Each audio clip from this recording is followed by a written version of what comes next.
capítulo 38 do livro Vinha de Luz, ditado pelo Espírito Emmanuel, psicografia de Chico Xavier. Servicinhos.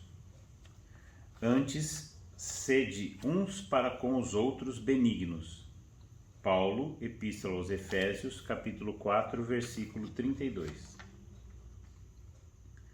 Grande massa de aprendizes queixa-se por vezes da ausência de grandes oportunidades nos serviços do mundo. Aqui é alguém desgostoso por não haver obtido um cargo de alta relevância. Além, é um irmão inquieto porque ainda não conseguiu situar o nome na grande imprensa. A maioria anda esquecida do amor dos pequenos trabalhos que se traduzem habitualmente num gesto de boas maneiras, num sorriso fraterno e consolador. Um copo de água pura, o silêncio ante o mal que não comporta esclarecimentos imediatos, um livro santificante que se dá com amor, uma sentença carinhosa, o transporte de um fardo pequenino, a sugestão do bem, a tolerância em face de uma conversação fastidiosa, os favores gratuitos de alguns vinténs, a dádiva espontânea ainda que humilde, a gentileza natural constituem serviços de grande valor que raras pessoas tomam à justa consideração. Que importa a cegueira de quem recebe? Que poderá significar a malevolência das criaturas ingratas diante do impulso afetivo dos bons corações? Quantas vezes em outro tempo fomos igualmente cegos e perversos para com Cristo, que nos tem dispensado todos os obséquios, grandes e pequenos? Não te mortifiques pela obtenção do desejo de aparecer nos cartazes enormes do mundo. Isso pode traduzir muita dificuldade e perturbação para teu espírito, agora ou depois. Sê benevolente para com aqueles que te rodeiam. Não menosprezes os servicinhos úteis. Neles repousa o bem-estar do caminho diário para quantos se congregam na experiência humana.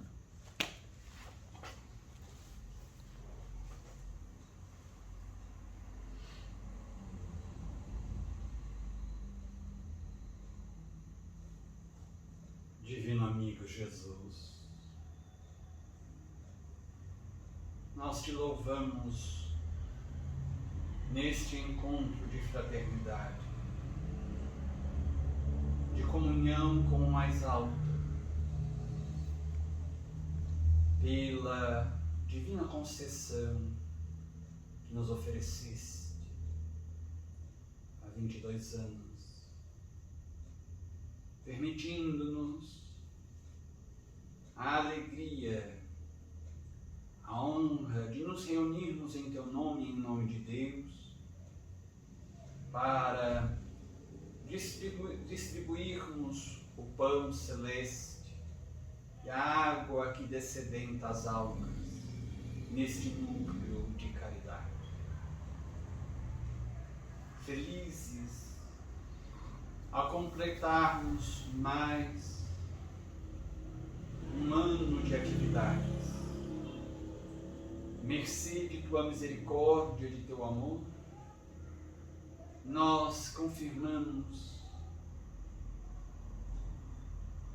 reverentes, o nosso compromisso para prosseguirmos oferecendo de nossa parte o que há de melhor em nós, conquanto reconheçamos os nossos diminutos recursos positivos, espirituais. Assim mesmo, tudo o que de melhor existe em nós, depositamos em tuas mãos, Mestre, para que de nós e destes recursos faças conforme a vontade do Pai Celeste. Nesta noite, novamente reunidos para os nossos estudos da doutrina espírita, especialmente o estudo acerca do suicídio e suas consequências no mundo espiritual e no plano físico. Nós te rogamos as bênçãos e a permissão para que os bons espíritos nos acompanhem neste labor. Espalha, Jesus, a tua paz para todos os corações, para aqueles que forem nos ouvidos pelos recursos da internet e para todos aqueles que se encontram neste instante angustiados, revoltados, perdidos e cheios de dor na alma. Mestre amado, recebe este nosso preito de gratidão, a nossa alegria e os nossos louvores cheios de ternura e de carinho. Bendito sejas, agora e para sempre. Graças a Deus.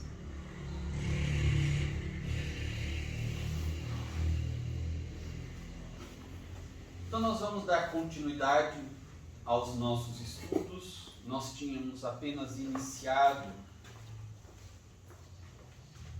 o estudo do capítulo A Comunhão com o Alto.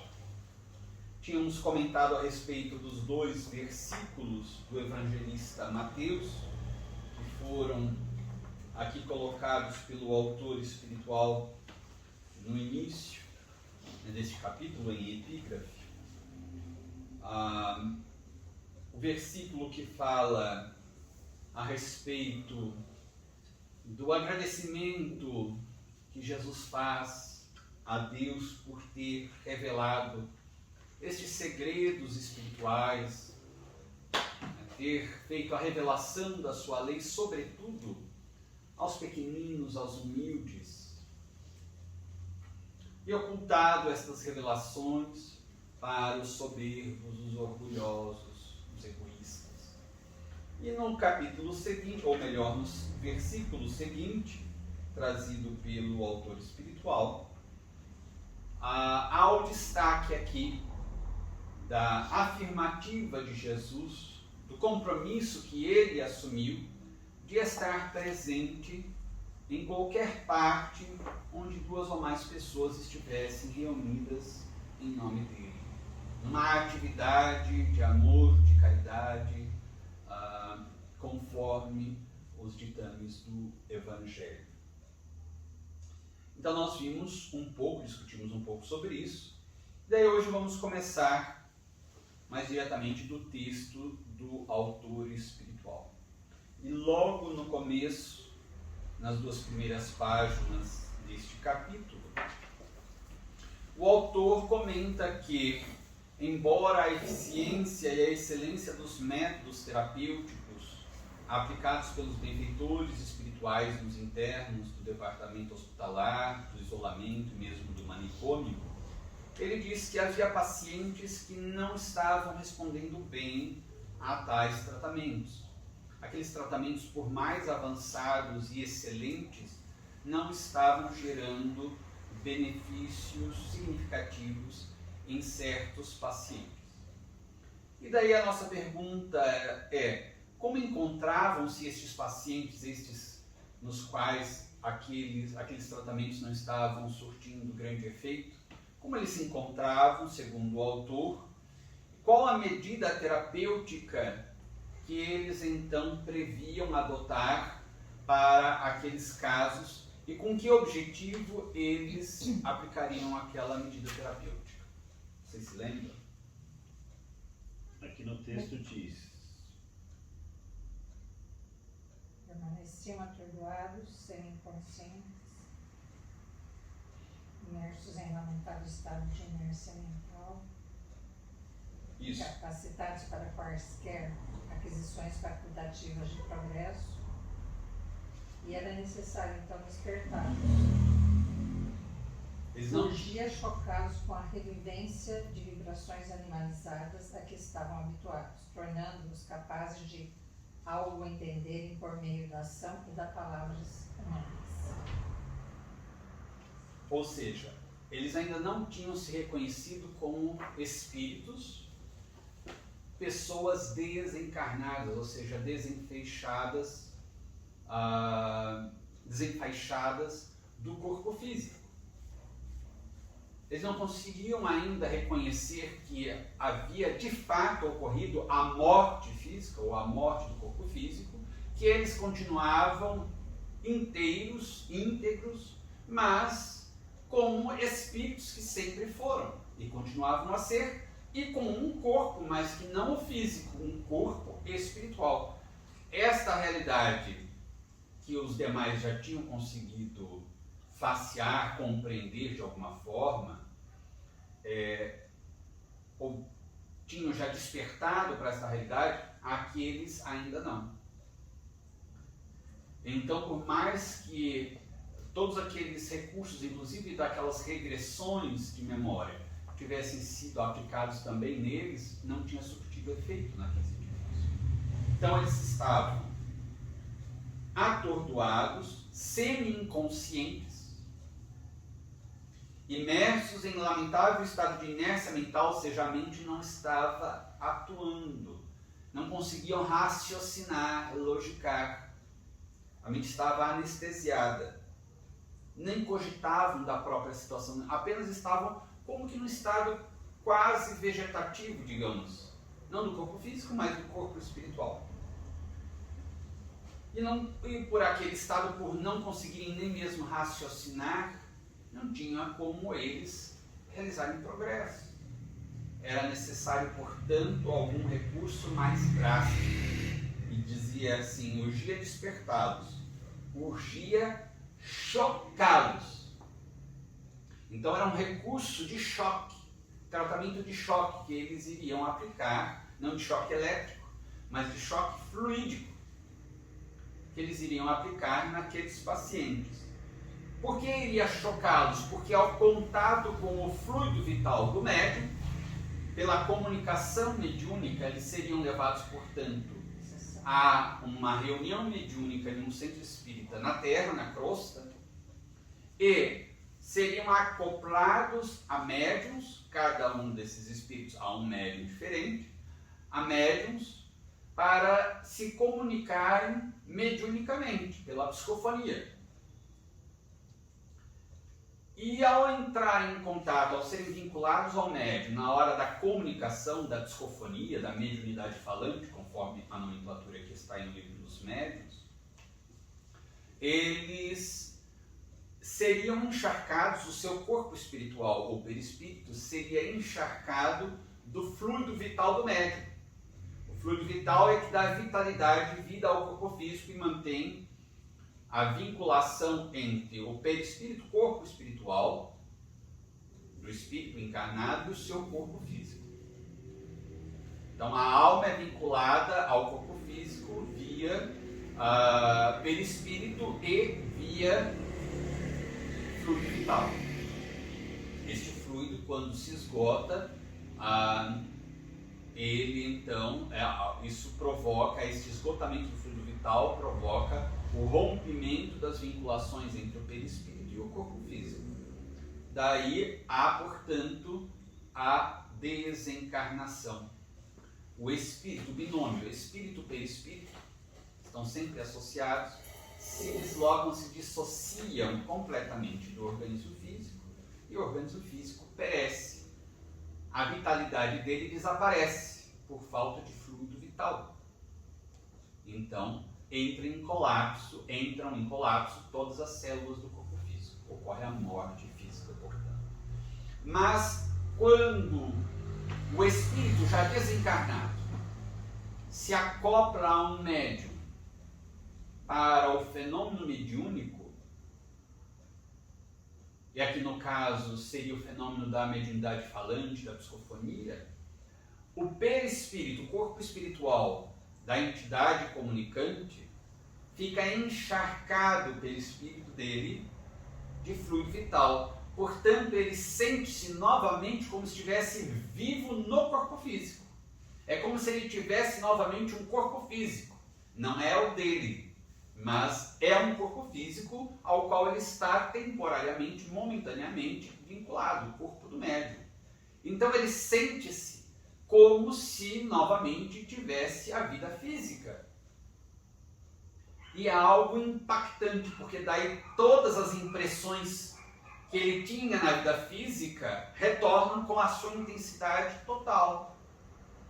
E inclusive, usando uma linguagem do espírito Manuel Filomeno de Miranda, que pode ser encontrada em suas obras, escritas pelo médium Divaldo Pereira Franco, Manuel Filomeno de Miranda, ele utiliza uma expressão, remorrer, ou uma palavra, remorrer, ou seja, morrer novamente. O espírito sente novamente os impactos daquela experiência do momento da morte física, ou da morte do corpo físico dele. Então estes comunicantes suicidas, a gente vai ver isso depois, sentirão ao momento em que eles praticaram suicídio todas as impressões, todas as angústias, como se estivesse aquele fato ocorrendo naquele exato momento da comunicação mediúnica. Por isso, Filomeno de Miranda, não é Filomeno de Miranda, diz usar a expressão remorrer, morrer novamente, porque ele vai sentir tudo novamente. O grande impacto, todas as grandes impressões, profundas impressões. Isso é extremamente drástico, é um recurso extremamente drástico, mas que permite ao espírito, nesse estado de entorpecimento, despertar. Ele tem como que um choque e desperta a consciência. E claro, depois, os benfeitores espirituais conseguirão mais facilmente realizar a complementação do tratamento, como aqueles tratamentos que já tinham sido feitos nos demais, neles também. Eles poderão refazer os tratamentos, recomeçar os tratamentos com melhor proveito, com uma eficácia muito maior daqueles tratamentos desses espíritos. Então, urgia chocá-los com a revivescência de vibrações animalizadas, o fluido animal, ou também chamado de fluido vital, que é a mesma coisa, a que estavam habituados, tornando-se capazes de algo entenderem através da ação e da palavra humanas.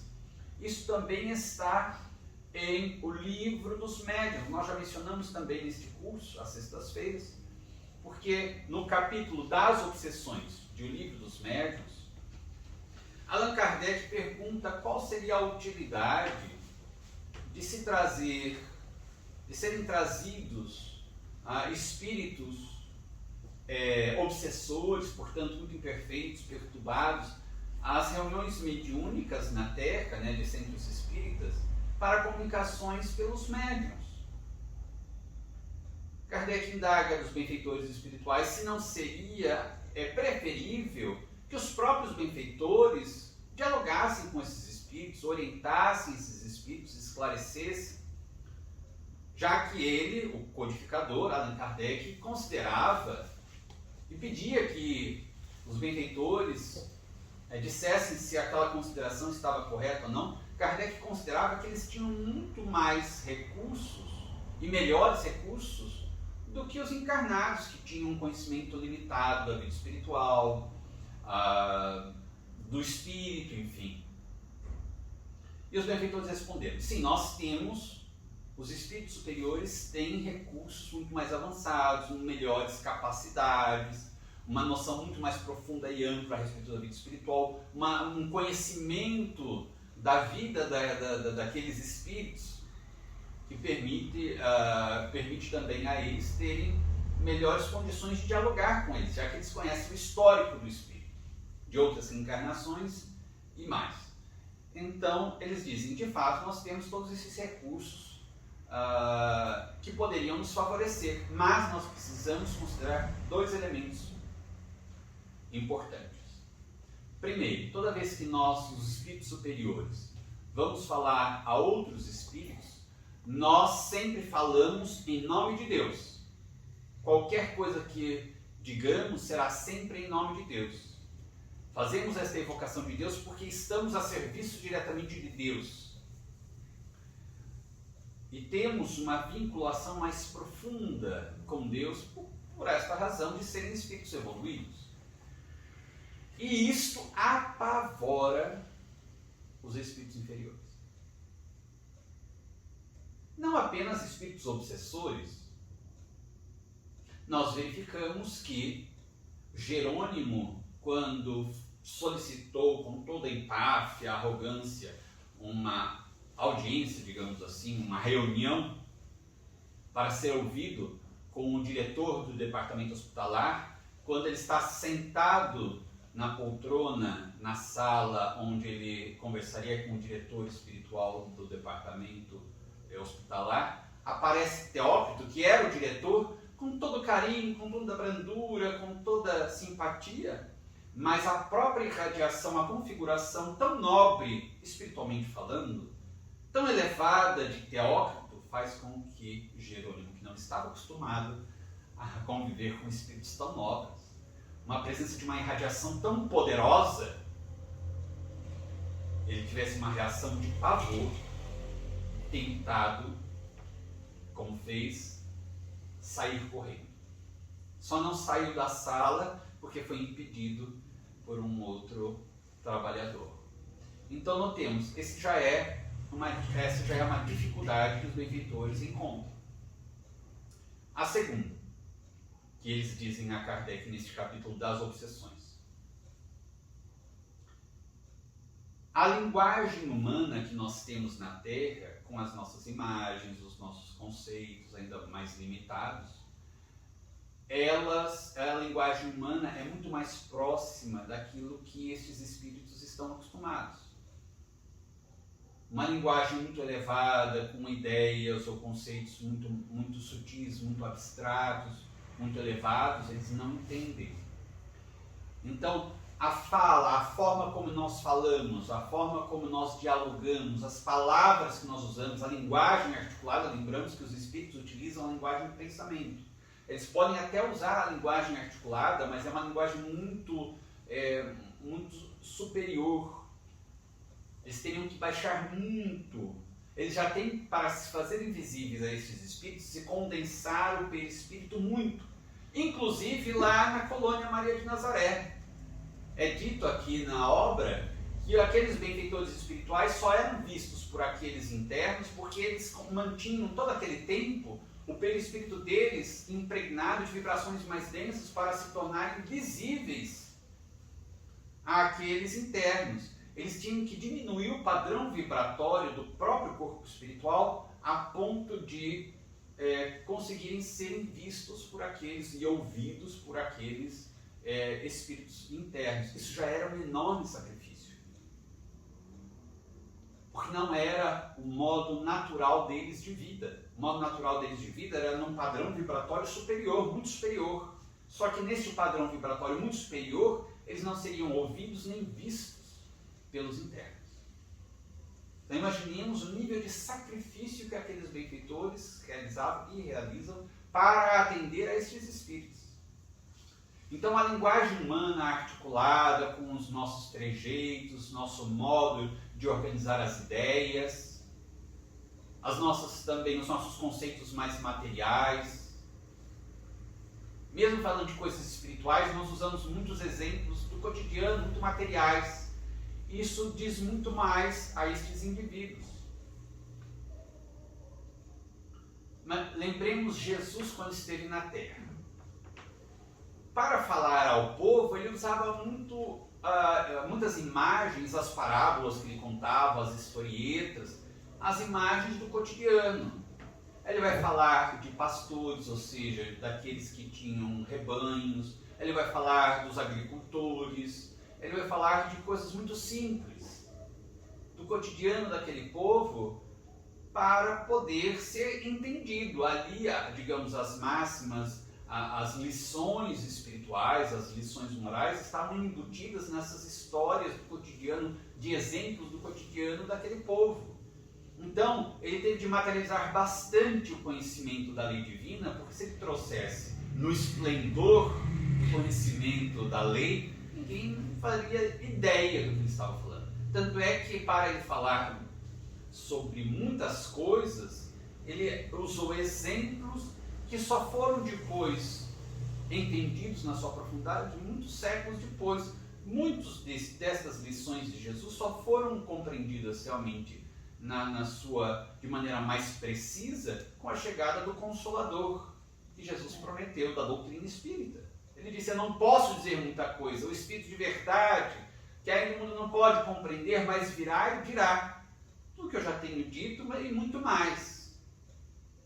Então a gente vê aí que realmente o recurso do fenômeno mediúnico é muito importante, sobretudo para atendimento dos espíritos ainda em dificuldades, em sofrimento, por causa desses recursos. Por causa do choque vibratório com contato com a grande quantidade de fluido vital, ou fluido animalizado, do médium, que gera um choque mesmo no espírito. E também a linguagem humana ser muito mais fácil deles captarem as imagens que nós criamos pela nossa fala, os exemplos que nós damos. É mais fácil. Então nós entendemos aí que as reuniões mediúnicas dedicadas a atendimento a sofredores, as reuniões mediúnicas espíritas, fica mais fácil para aqueles que trabalham nesse tipo de reunião entenderem a finalidade da reunião e se organizarem para melhor oferecer este auxílio aos espíritos. Porque daí nós sabemos que nós temos este dever de contribuir, o médium, digamos, oferecendo o seu aparelho, se for pela mediunidade falante, pela psicofonia, oferecer o seu aparelho para que o espírito possa falar e oferecer o seu fluido vital também, que será ali consumido nessa comunicação, e o dialogador falar para esclarecer o espírito de maneira que ele possa melhor compreender também a própria realidade, falar das coisas espirituais com esses recursos que nós temos, as imagens que nós temos, com os exemplos que nós podemos oferecer. Porque, de fato, os benfeitores podem realizar esse trabalho. Mas os casos que eles trazem para as reuniões mediúnicas são casos em que os espíritos não conseguiram ainda se beneficiar do auxílio direto dos benfeitores espirituais. Então há uma necessidade de uma colaboração nossa para que eles possam, então, os benfeitores, prosseguir com os tratamentos mais avançados. Esta, digamos, colaboração nossa é bastante rudimentar ainda. Nós não temos muitos recursos, não temos muita compreensão, por mais que tenhamos as obras espíritas, perto do que é a realidade do mundo espiritual. O nosso conhecimento ainda é ínfimo. Mas tem alguma valia, ou muita valia, esta nossa colaboração. O médium, com os seus recursos mediúnicos, com o seu fluido vital, o fluido animalizado, o dialogador com um diálogo fraterno, esclarecedor, consolador.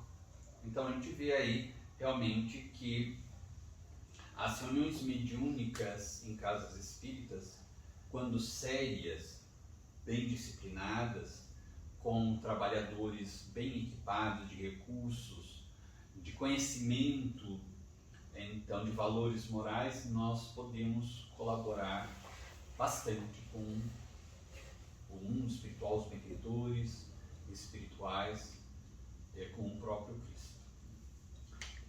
E daí uma outra coisa também que é interessante aqui é que o autor diz que Maria Santíssima tinha pressa Seu coração, Augusto de Mãe, tinha pressa para ver aqueles filhos um pouco melhores.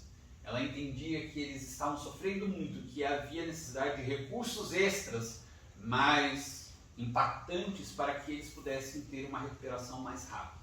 Então veja aí novamente o amor extremado, a misericórdia de Maria Santíssima em favor de todos estes suicidas.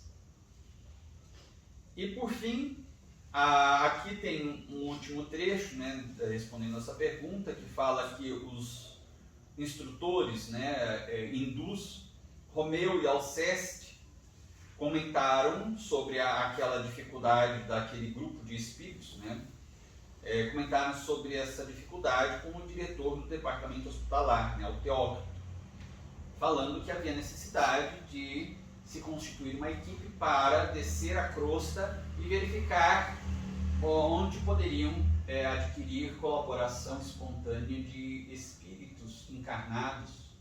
E uma coisa interessante que aqui, como eles fazem a designação desses colaboradores, que seriam os médiuns.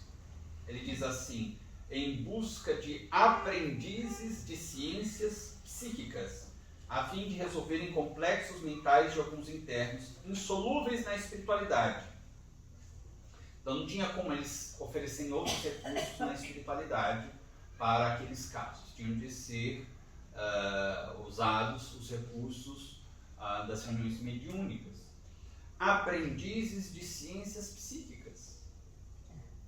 De maneira, esta forma como eles chamam os médiuns. Primeira coisa, ciências psíquicas, do psiquismo, da mente.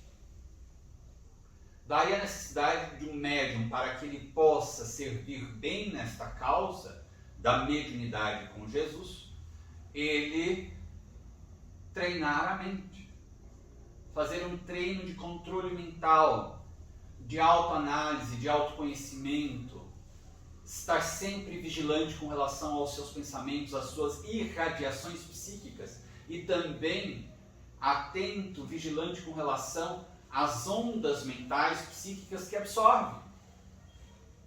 Porque ele vai trabalhar com uma antena paranormal psíquica ultrassensível, irradiando ondas mentais e assimilando ondas mentais, ondas psíquicas. Ele deve estar atento que tipo de onda está irradiando e que tipo de onda ele vai receber, porque de acordo com o tipo de onda que ele emite, ele vai sintonizar com mentes ou com ondas mentais que estejam em frequências equivalentes. Então, há realmente de se ter uma grande vigilância, um grande controle mental. É um exercício que todos os médiuns devem fazer.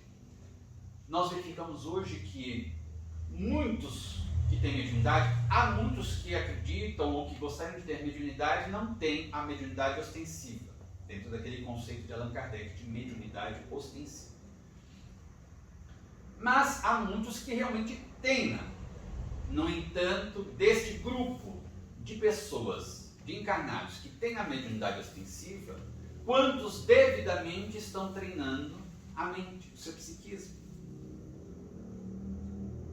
Se não tem controle, ou pelo menos não está neste exercício psíquico, de um exercício de controle do próprio psiquismo, é uma antena desordenada, está captando qualquer coisa, está emitindo qualquer coisa, daí não temos uma atividade mediúnica confiável e nem saudável, porque neste estado de desequilíbrio, o médium pode adoecer e pode cair num processo obsessivo grave. E, dependendo do tempo que permaneça no processo obsessivo, ele pode ter degenerado não apenas o seu implemento cerebral, como também o seu sistema nervoso, tornando-se um médium imprestável, ou seja, que não tem mais como ser usado para uma produção mediúnica saudável ou de qualidade. Então, ciências psíquicas. E ele diz, são aprendizes. Nós já falamos há várias aulas a respeito, por exemplo, dos passes, quando as pessoas foi perguntado aqui neste curso. O que pensar a respeito de casas espíritas que determinam que o indivíduo, para estar apto a alguma outra atividade ou ficar bom, deve tomar X passes. E dependendo se é um problema físico, X passes. Se é um problema espiritual, de obsessão, Y passes. E assim por diante. E nós tínhamos comentado aqui que tal prática devia-se, acreditávamos e acreditamos, mas da ignorância, da falta de conhecimento da própria doutrina espírita. E um pouco de falta de bom senso também. Como é que vamos saber exatamente quantos passes a pessoa precisará receber para ficar boa disso ou daquilo? Comentamos, por exemplo, como saber se a pessoa, ao receber o passe, está assimilando toda a energia, ou boa parte da energia que está lhe sendo doada, ou se está sendo refratária àquele passe. Daí pode tomar 1000 passes, 2000 passes e não ter nenhum resultado. E concluímos, do ponto de vista destas realidades espirituais, de manipulação fluídica, magnética, sabemos pouquíssimo. O mesmo podemos dizer sobre mediunidade. Então nós verificamos em O Livro dos Médiuns, nas obras de André Luiz, por exemplo, Missionários da Luz, nos domínios da mediunidade, nesta obra Memórias de um Suicida, que numa reunião mediúnica, a parte de tarefas que compete aos encarnados é mínima. Por qual razão? Porque é o que o nosso conhecimento, nosso entendimento e os nossos recursos espirituais permitem-nos. A maior parte, a parte grandiosa da reunião, compete aos diretores espirituais, que são sempre espíritos elevados e especializados em vários conhecimentos para que a reunião possa desenvolver-se a contento com eficiência e segurança. Então, se nós encarnados não tivermos esta humildade de entender, de aceitar que somos ainda bastante incipientes, meros aprendizes, e acharmos que já somos mestres nestas ciências psíquicas, esta nossa vaidade, esse nosso orgulho, essa nossa arrogância vão nos levar a grandes desastres. Se numa casa espírita os componentes de uma reunião mediúnica, seja o diretor encarnado, ou a equipe de sustentação, ou os passistas, ou os médiuns, ou os dialogadores, se ali estão presentes indivíduos que acham que sabem muito e que têm total controle da reunião, com base ainda em O Livro dos Médiuns, Kardec diz: grupos espíritas que estão nestas condições normalmente já estão sob influência de espíritos trevosos, de processos obsessivos, os seus componentes daquela casa espírita. E daí aquele que esteja membro, ou seja, membro de um grupo desses, e que esteja lúcido, percebendo estes problemas, tem o dever de conversar com o diretor, com o presidente da casa espírita, enfim, aquele que esteja na responsabilidade da atividade do centro espírita. E se não é ouvido e o problema persiste, Kardec diz: nada de melhor tem o indivíduo lúcido a fazer do que afastar-se, antes que também caia em processo obsessivo. Para termos uma noção da gravidade e seriedade destes compromissos, destas atividades. Não é para se brincar de forma nenhuma. Tudo bem até aqui?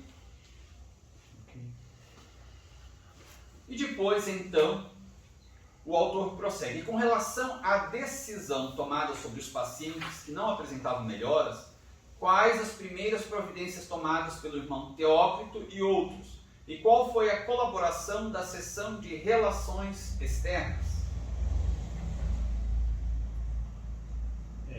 Ficou decidido, então, inteirado das particularidades, está escrito em conferências, aqui também assistiram os devotados operadores do gabinete, o irmão Teócrito nomeou a comissão que deveria, sem demora, partir para a Terra a fim de investigar as possibilidades de uma eficiente colaboração terrena. Mandou essa petição para o Departamento de Vigilância, e porque era ali que achava o movimento de intercâmbio com a colônia e com os terrestres. Assim, Olivier de Guzmán pôs à disposição o pessoal necessário, competente para a tentativa, ao mesmo tempo que solicitava da seção de relações externas indicações seguras quanto à existência de agremiações de estudo e experiências psíquicas reconhecidamente sérias, assinaladas pelo emblema cristão da Vera Fraternidade de Princípios, no perímetro astral enfaixado por Portugal, Espanha e Brasil, países latino-americanos e colônias portuguesas, assim como as fichas espirituais dos médiuns e as mesmas congregados. Exato. Ou seja, a gente vê que ali, para uma expedição à Terra, à crosta, foram movimentados vários trabalhadores e vários departamentos, né? O departamento de vigilância era responsável por este intercâmbio, digamos, com a crosta da Terra. E daí então foi nomeada a equipe, o departamento de vigilância foi acionado, a Olivier de Guzmán, que era o responsável, liberou funcionários, né, digamos assim, para aquela atividade. E uma outra coisa muito interessante aqui é que eles solicitaram, como o Bruno mencionou, uma providência da seção de relações externas. E esta providência solicitada foi que eles apresentassem indicações seguras quanto à existência de agremiações de estudo e experiências psíquicas, centros espíritas. Aí agora, não é qualquer centro espírita. Agremiações de estudo e experiências psíquicas reconhecidamente sérias, assinaladas pelo emblema cristão da verdadeira fraternidade de princípios, aí no perímetro astral enfaixado por Portugal, Espanha e Brasil, países latino-americanos e colônias portuguesas. E mais uma coisa, não apenas estas indicações de centros espíritas sérios, reconhecidamente sérios, assinalados pelo emblema cristão da Vera Fraternidade de Princípios. Também foi solicitada a providência para que este departamento apresentasse fichas espirituais dos médiuns vinculados a estes espíritos, a estes centros espíritas, melhor dizendo. Nós já mencionamos também algumas vezes, no livro Dramas da Obsessão, psicografado também pela mesma médium Ivone do Amaral Pereira, ditado este livro por Dr. Bezerra de Menezes, na parte da conclusão deste livro, que é a parte terceira, no capítulo 3º desta conclusão, ele vai falar exatamente a respeito dos centros espíritas na Terra. E ele vai fazer uma diferenciação significativa. Ele diz o que os espíritos superiores, a espiritualidade superior, considera como verdadeiro centro espírita. E faz a descrição. Faz a descrição de como é a ambiência, os fluidos que ficam impregnados nas dependências de um centro espírita sério, disciplinado, onde se pratica a verdadeira caridade, onde os participantes, os trabalhadores, não estão na disputa de visibilidade, de fama, de reconhecimento, não estão ali dando vazão à sua vaidade, ao seu orgulho, ao seu egoísmo. E ele então faz a descrição. E depois ele faz a outra descrição. E por incrível que pareça, esta outra descrição, nela podemos reconhecer e identificar boa parte das casas espíritas na Terra, dos centros espíritas na Terra. Infelizmente.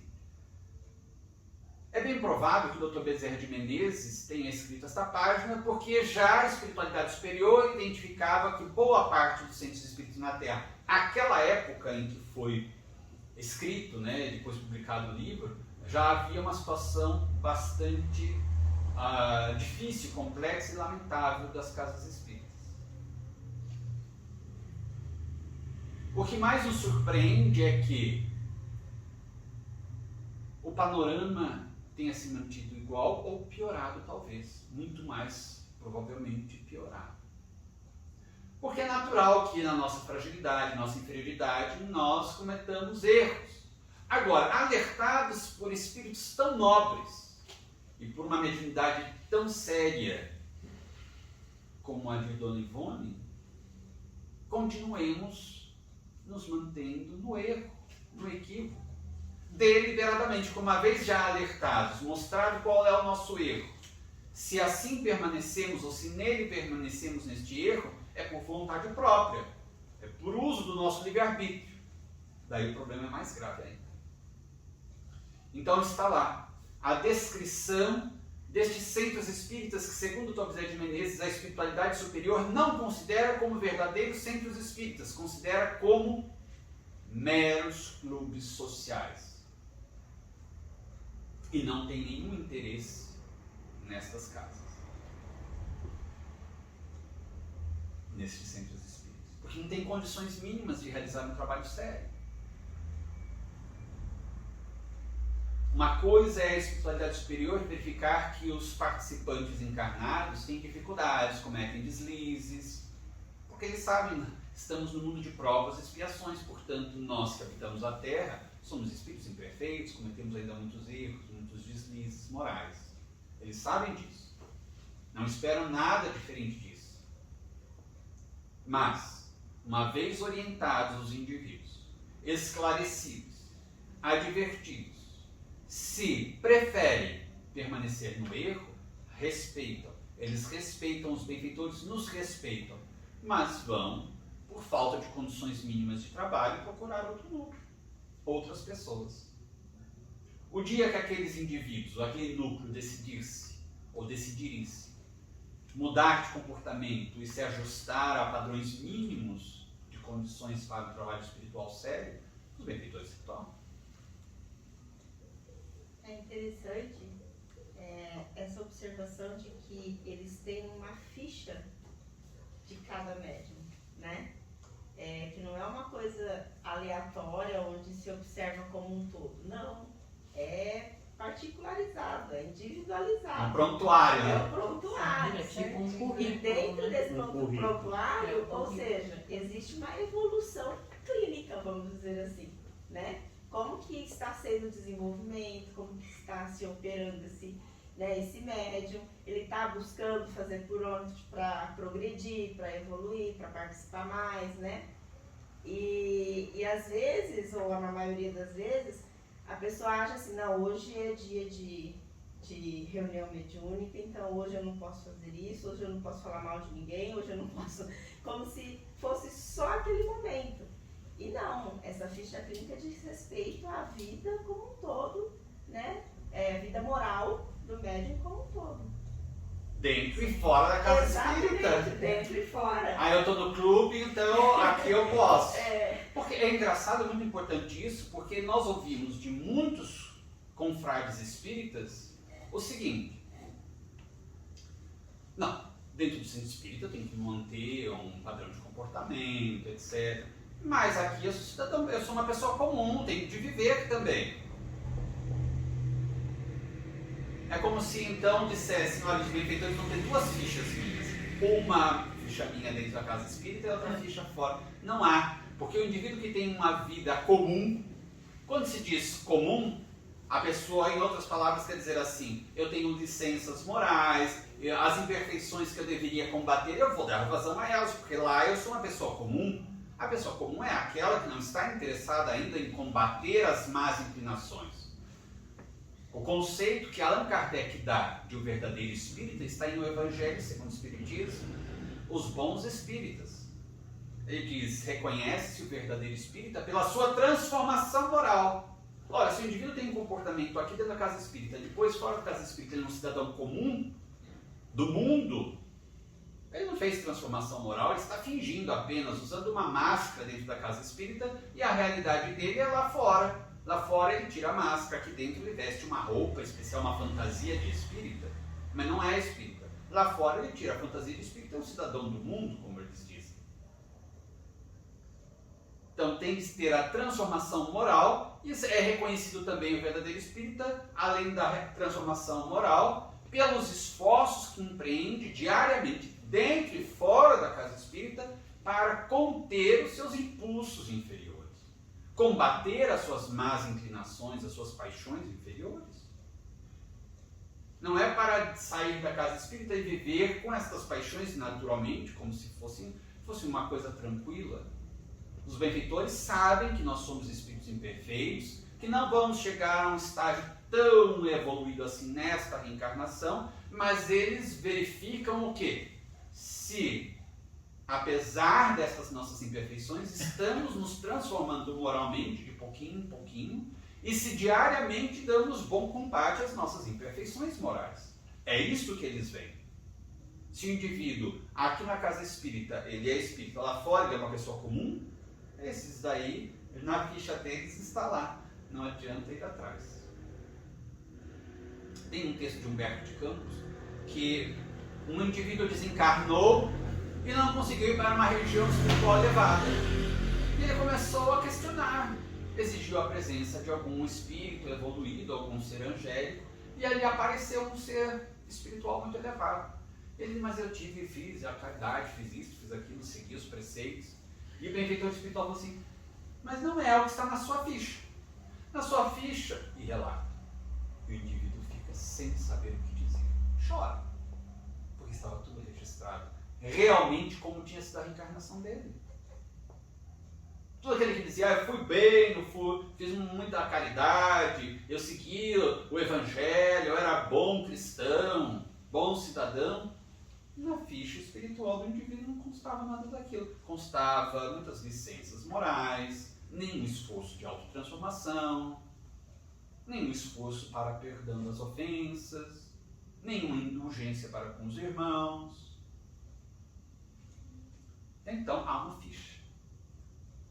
Aliás, Jesus já tinha mencionado sobre isso. Está lá nas Escrituras Sagradas que o nosso nome estaria escrito no livro do Reino dos Céus. Uma vez que Divaldo estava um pouco irritado, porque já era alta madrugada, e alguém estava na fila para atendimento, ele fazia o atendimento fraterno ali, depois da palestra, já era alta madrugada, e alguém foi pedir auxílio financeiro para pagar conta de água, luz atrasada, comprar gás, alguma coisa assim. E daí, ele falou, mas eu não tenho dinheiro. A pessoa insistiu, ele foi ficando mais irritado, já estava muito cansado. Ele falou assim, é que fulano de tal, que era um trabalhador do centro espírita lá de Salvador, eu pedi a ele e ele disse assim, vai lá, Divaldo, pede para ele que ele sempre arruma.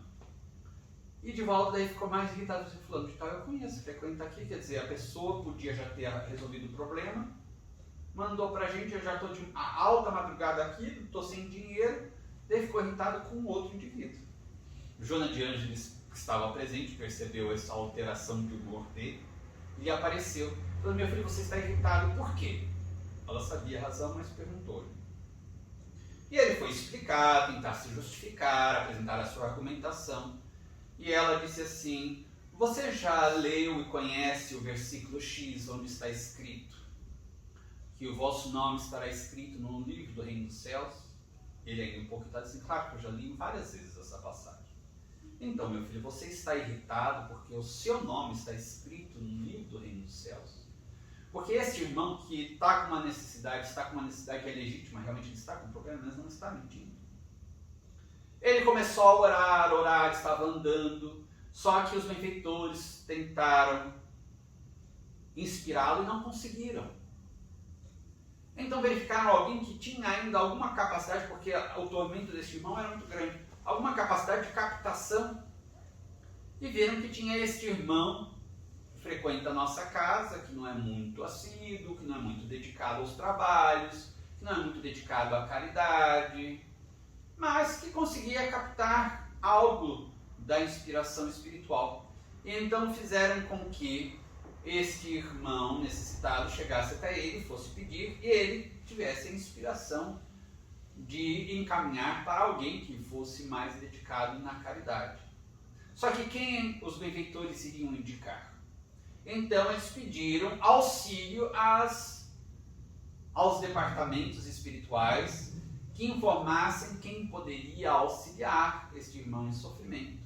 E foram procurar nas fichas. E encontraram neste livro do Reino dos Céus, cidade do Salvador. Foram olhando, chegaram no nome de Divaldo Franco. Tem o médium Divaldo Franco. E daí o benfeitor inspirou, manda ele ir conversar com o Divaldo Franco. Então, meu filho, você está irritado porque o seu nome está escrito no livro do Reino dos Céus. Divaldo conta que ele imediatamente mudou o nome dele, voltou-se para aquele que estava necessitado, dizendo, meu irmão, como que era o problema mesmo? Era dinheiro? Espera aí que já vou chamar Nilson, porque ele sempre tem dinheiro na carteira. Nilson, vem cá para o nosso irmão. Já mudou o tom, o humor, etc. Então, aí está, realmente existem essas fichas.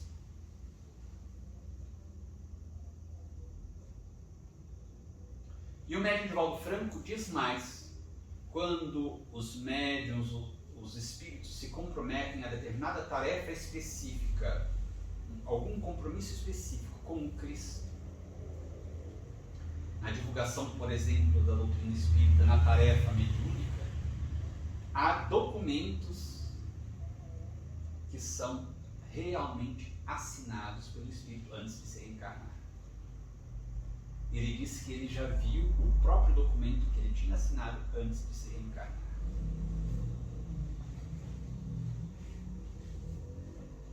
Então a coisa é séria mesmo. Não podemos tratar mediunidade ou qualquer atividade espírita levianamente. Eu vou hoje porque eu estou mais interessado hoje, amanhã não vou, eu vou quando der certo, quando não tem nada melhor para fazer. Isso é um comportamento leviano, de superficialidade. Agora os benfeitores vão se comprometer num trabalho tão grave, sério, e até mesmo alguns de risco, com pessoas levianas, que vão quando dá, quando bem entendem. Hoje eu não vou porque está chovendo um pouquinho, amanhã eu não vou porque está calorando, eu estou muito indisposto, amanhã eu estou com um pouquinho de dor no corpo, amanhã porque são pessoas levianas, frívolas, com todo respeito, mas estas são as palavras adequadas para esse tipo de comportamento. Podem ter responsabilidade com relação a outras coisas. Porque se está chovendo um pouquinho, se está mais calor, porque se tem uma festinha de aniversário, porque se tem um jantar bacana, mas o indivíduo tem de trabalhar para ganhar o dinheiro, ele vai trabalhar. Porque ele sabe que se ele não for trabalhar, ele vai ser advertido, pode perder o emprego, pode ser descontado no salário dele. Ele interessa o dinheiro. Então, porque ele tem interesse em ganhar dinheiro para comprar as coisas que ele quer, pagar as contas dele, ele assume aquela responsabilidade e cumpre. Agora, porque Deus não nos vai pagar dinheiro, nós somos levianos?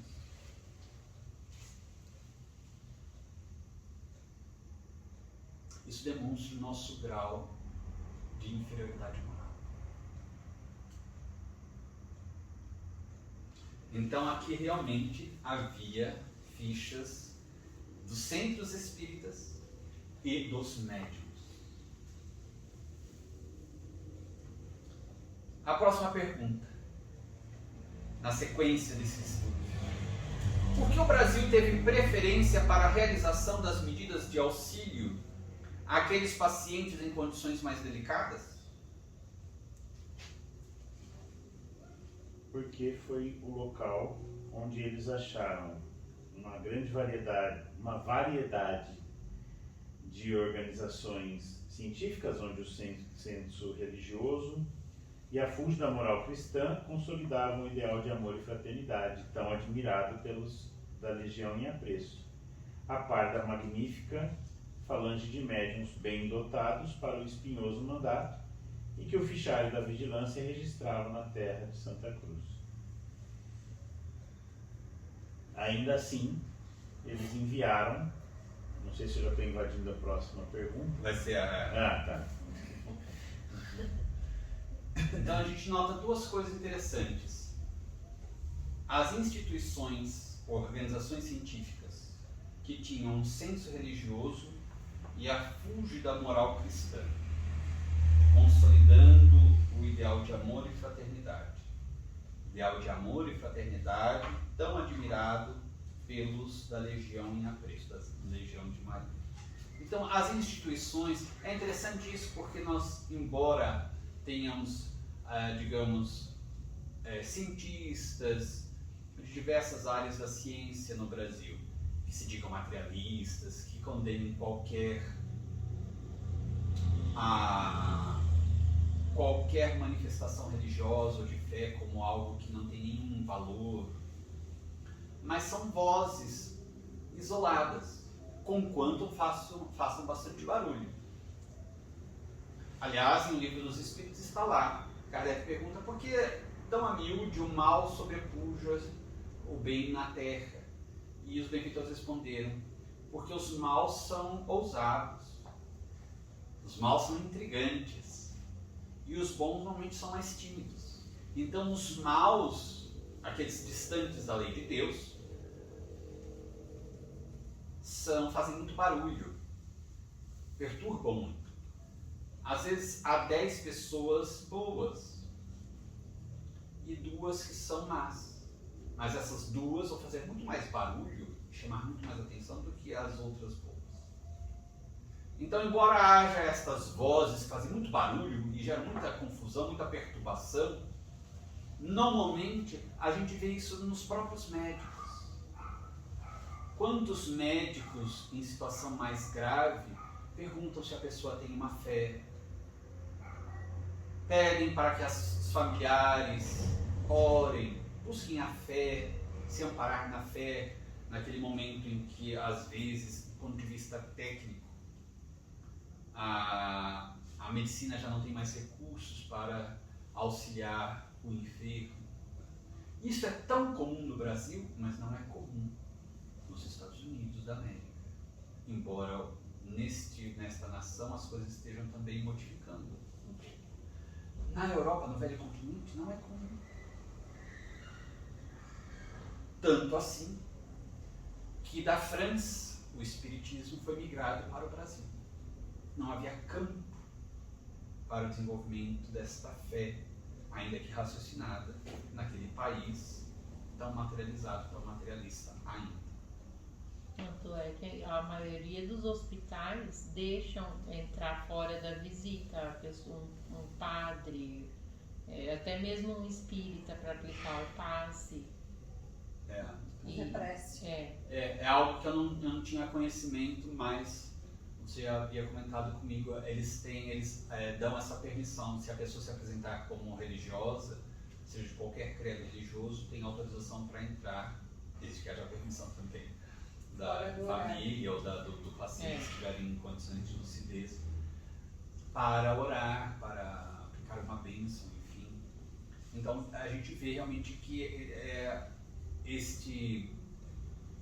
e até mesmo nas universidades brasileiras há cadeiras, digamos assim, matérias, por exemplo, nas escolas de medicina no Brasil, há várias escolas de medicina que já introduzem a questão da espiritualidade, sem nenhuma vinculação a credos religiosos específicos, mas a questão da espiritualidade, porque já se considera que é parte da criatura humana, da nossa realidade. Há um elemento espiritual, seja lá qual for esse elemento, mas que faz parte. Então isso já está muito consolidado no nosso país. Então realmente aqui está, a espiritualidade já tinha identificado, já naquela época, esta condição do nosso país. A questão também dos ideais de amor e fraternidade. E, além de tudo, uma falange, ou seja, uma grande quantidade de médiuns bem dotados para o espinhoso mandato. Além disso, algumas páginas para frente diz assim: era de notar, porém, que o Brasil fora assinalado como ambiente preferível para essas tarefas, onde se localizavam médiuns ricamente dotados, honestos, sinceros, absolutamente desinteressados. Absolutamente desinteressados. Realmente, nesta época em que foi escrito o livro, algumas décadas depois, foi um período em que o Brasil era inundado de médiuns de grandes dotes mediúnicos e de grande fibra espiritual, de princípios morais muito bem consolidados. Nós tínhamos Dona Ivone, nós tínhamos Chico Xavier, Divaldo Pereira Franco, nós tivemos também Newton Boechat, César Bournier, um pouco antes tivemos também Dona Zilda Gama, e uma pleiade de médiuns, também outros menos conhecidos, que realmente ofereciam à espiritualidade superior muitos recursos para estes trabalhos, como ele diz aqui, tão espinhosos. Continuamos com uma quantidade muito grande de médiuns, certamente muito superior a qualquer outro país do mundo.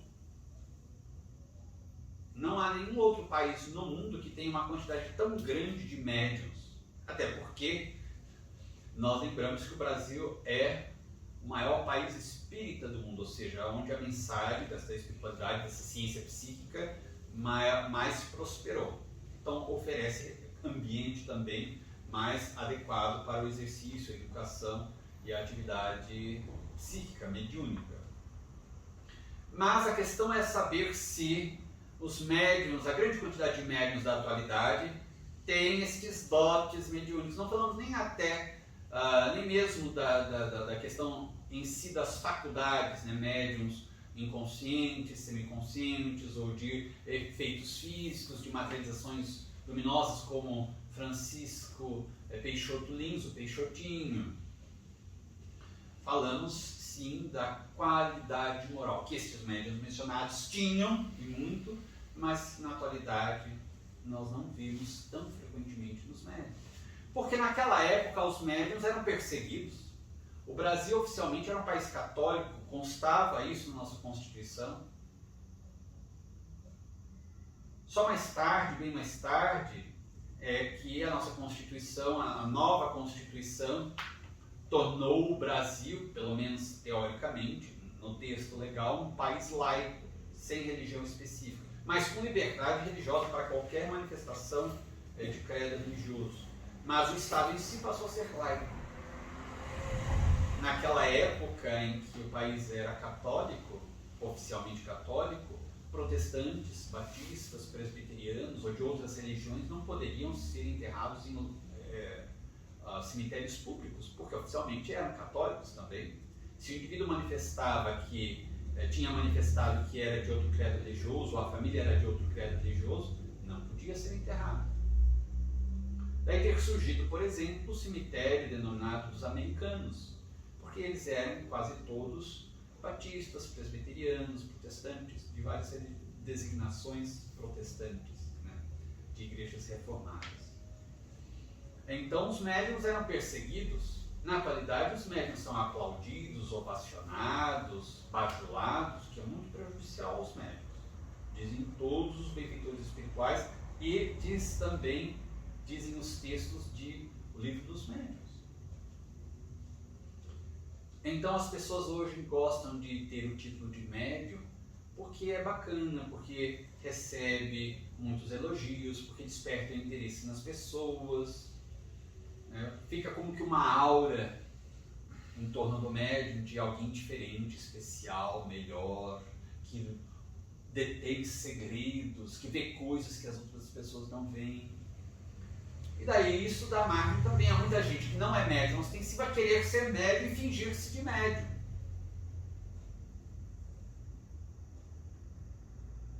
Então continuamos sendo um país com uma grande quantidade de médiuns ostensivos.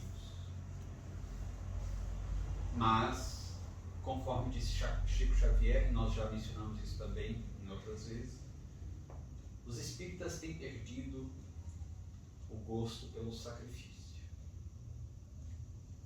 médium que não se sente caminhando por uma estrada espinhosa, tem algo de errado. Médium que não se oferece ao sacrifício, tem algo de errado. Então, realmente, são reflexões que nós precisamos. Para aquelas atividades, o departamento indicou, o Departamento de Relações Exteriores indicou apenas centros espíritas e médiuns que estavam devidamente, que preenchiam devidamente os requisitos mínimos. Lembramos novamente da página do Bezerra de Menezes no livro Dramas da Obsessão. Os centros espíritas que são verdadeiros centros espíritas, assim considerados pela espiritualidade superior, e os que são meros clubes sociais. Seria muito interessante que todo centro espírita fizesse uma análise. Lesse este capítulo, esta parte do livro Dramas da Obsessão, ditado por Dr. Bezerra de Menezes, e verificasse ponto a ponto se estamos, cada um do centro espírita, dos centros espíritas, se estamos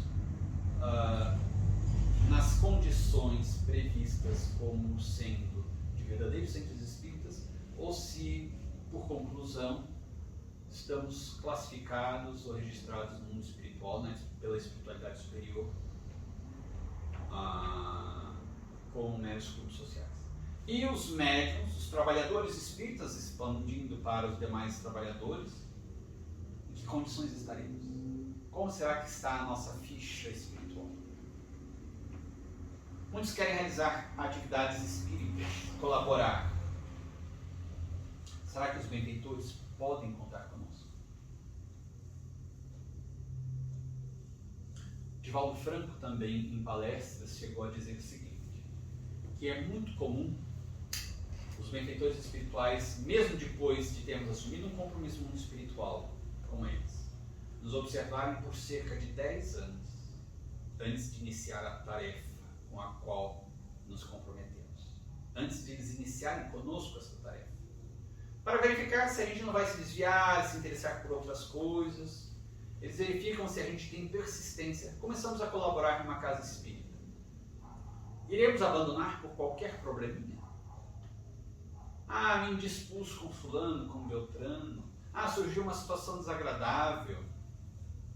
Agora estou com outros compromissos, agora está muito apertado. No meu horário não dá, tem os compromissos da terra. Os benfeitores não nos criticam, não nos julgam, mas eles anotam uma ficha. Não há condições de usar este irmão para trabalhos sérios. Mas por que determinados trabalhos eu não tenho estas... será que eu não tenho esses benfeitores espirituais elevados junto de mim? Pode ter. Qualquer pessoa pode ter. Qualquer pessoa pode ter. Gostaria muito de ter um espírito como Emmanuel me orientando. Pode ter. Como Joana de Ângeles, guia espiritual de Divaldo Franco, pode ter. Basta também ter a mesma disciplina, dedicação, renúncia e sacrifício que esses demais tiveram e têm.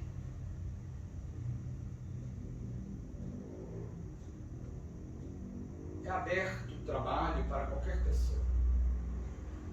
Há trabalho em grande quantidade. Jesus disse, a seara de trabalhos é imensa, mas os ceareiros poucos. Muitos dizem, eu quero trabalhar, estou disposto a colaborar, o que vocês precisarem. Daí nós entramos em contato com a pessoa. Fulano, nós estamos precisando aqui para uma tarefa. É que nós estamos sem pessoas para auxiliar na limpeza, ou nós vamos realizar uma organização lá do nosso arquivo, vamos limpar lá as estantes da biblioteca, da livraria. É que esse dia eu não posso. E se nós mudarmos para outro dia? Mas eu também queria assumir já um compromisso. Daí nós percebemos que a pessoa não está interessada. Talvez se fosse alguma coisa como, olha, você está interessado em vir assistir a reunião mediúnica? Daí eu já posso desmarcar qualquer compromisso, porque estou super curioso. Então, infelizmente é assim que tem ocorrido na Terra. Nós vamos melhorar, naturalmente. Tudo bem até aqui?